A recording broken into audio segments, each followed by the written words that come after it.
Hello. Welcome to Inklings with Irena, the weekly energy show connecting you to your intuitive guided system. And where am I? On another adventure, to be certain. It got really sunny really fast here, and guess where I am? Bum, bum, bum. Have you ever been to Mammoth Caves? It is crazy. This is actually just kind of a quick detour so I could talk to you guys here Wednesday at noon. The show happens every noon Eastern Standard Time, because I didn't want to miss out on sharing some fun tips with you, because when you travel, interesting things always happen, or at least I hope they do, because that makes the stories, right? The memories. Think about all the movies that we love because of the misadventures, right? The planes, trains, and automobiles, or the National Lampoon wild escapades. Part of the adventure is navigating through the unknowns. It's discovering a part of yourself. It's realizing that you're not alone, that you do have friends in high places that you can call on. And if we haven't met yet, by the way, my name is Irena Miller, and I'm an intuitive energy coach, and I have been guiding women for over 20 years on just how to use these special techniques when they travel. I have a lot of clients who travel to speak, who travel to host conferences. Hi, Erin, great to have you. Hello, Elle, I'm glad you're here live. Yes, so if you jump on live, give me a hashtag live or a hashtag replay if you catch it on the replay, and let me know if you've ever been to Mammoth Caves or ever spelunking. Do you want to go? I have an interesting story about Mammoth Caves I'll have to tell you another time. I was here when I was pregnant with my son. Very interesting adventure. But what I wanted to talk with you today about are those adventures that happen, because we're actually going to meet my dad, who is already down in Florida. We've got a family vacation, last minute exciting adventure, and my daughter is the one. Cave field trip, right? It's going to be so much fun. But I got this wild phone call yesterday, right? Because my dad's down there in Florida all by himself.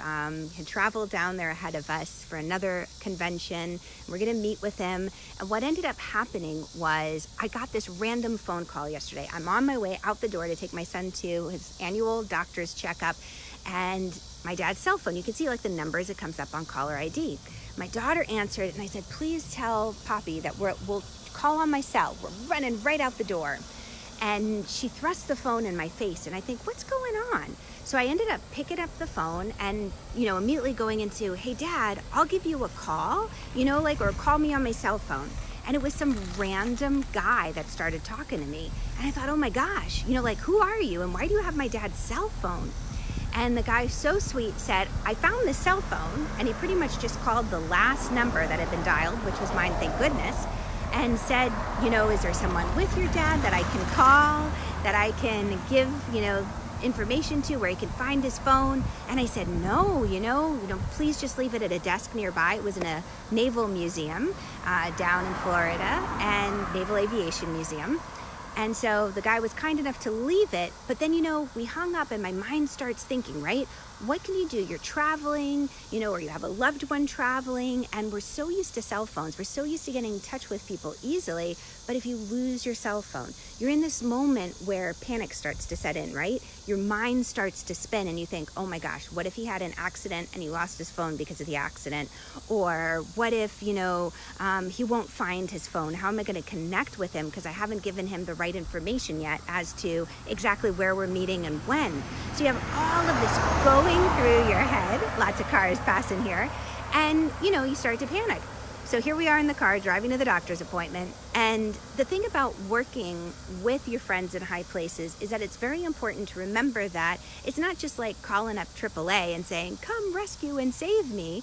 It's very much a relationship that you develop. It is one of these things where you ask for help and you take action. You listen to the signs around you, you follow those gut instincts, and you say, even if it seems off the wall, I'm gonna walk back the same way that I just walked, and maybe something will jump out at me and I'll get the answer at that moment. So what we did in the car was I had my son call the Naval Aviation Museum. Just, if nothing else, is a sign to the universe that we're taking action here. We're not going to just wait for Dad to find his phone. In the meantime, I'm saying my prayers. I call my angels in high places. And if you haven't worked with me before, maybe you haven't heard of runner guides or joy guides or even St. Anthony, but you can call on your angels and your guides to help you out in a situation like this. And that's just what I did.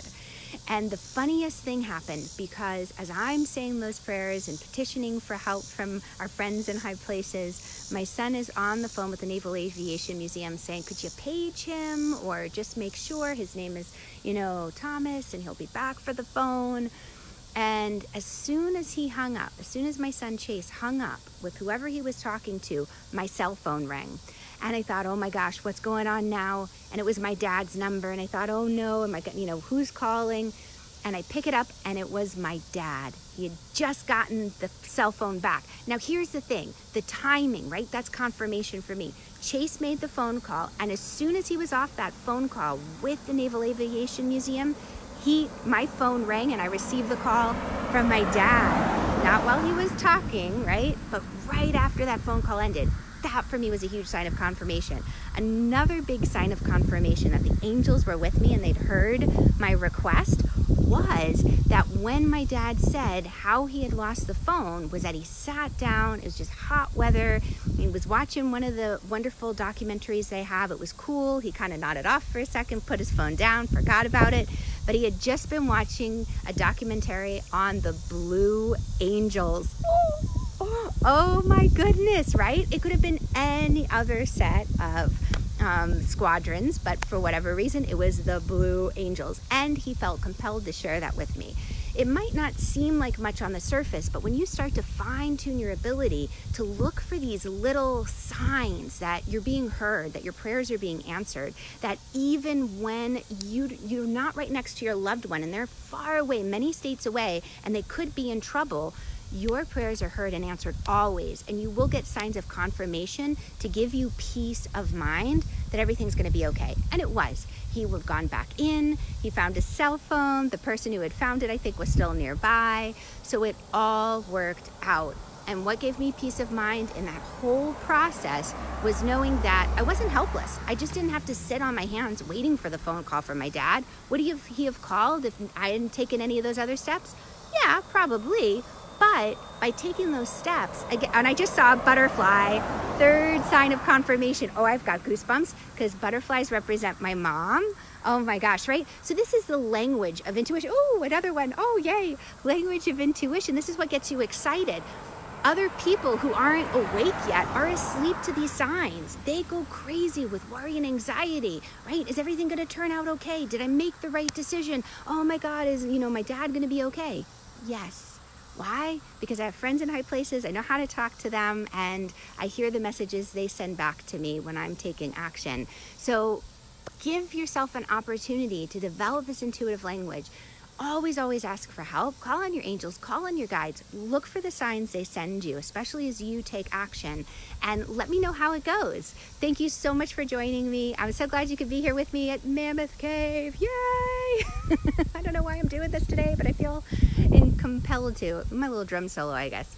Have a great day and join the fun over in my group. I've got my little energy bot above, and I also have a wonderful meditation for you to help find your peace when you hook up with my energy bot. All right, take it easy and catch you on the flip side. Mwah. Bye. Lots of love.